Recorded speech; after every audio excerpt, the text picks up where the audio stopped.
Нарында жер титиреди. Улуттук илимдер академиясынын маалыматына караганда жердин силкинүү күчү 3 балга жеткен. Жер титирөөнүн очогу Эпкин айылынан түндүк батышты көздөй 5 чакырым, Чаектен түндүк чыгыш тарапка 15 чакырым аралыкта жайгашкан.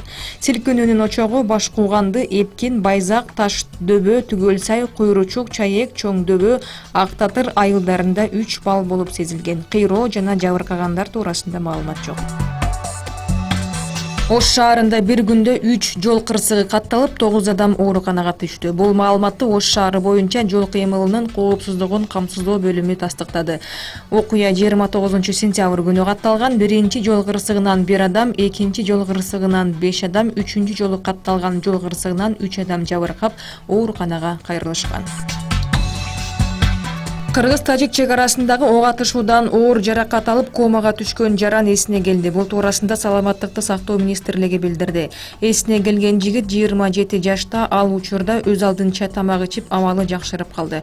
16 сентябрь күнү Кыргыз-тажик чек арасында ок атылып, 41 жаштагы чек арачы Равшан Муминов каза болгон. Мындан тышкары дагы 13 адам жаракат алган. Ал эми жаракат алгандардын 10-у тег учак менен Бишкек шаардык травматология, ортопедия, илим изилдөө борборуна жеткирилген.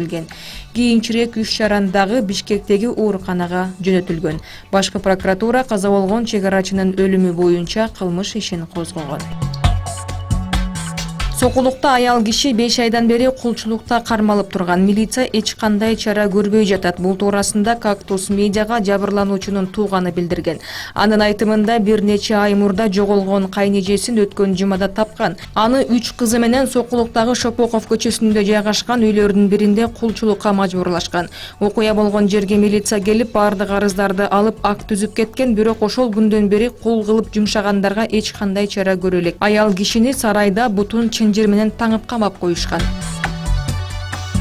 Сокулук районунун Орок айылында жаңжал чыкты. Окуя кечээ үйлөнүү тою бүткөндө болгон. Жергиликтүү тургундар уруша кетип, ал мушташка айланган.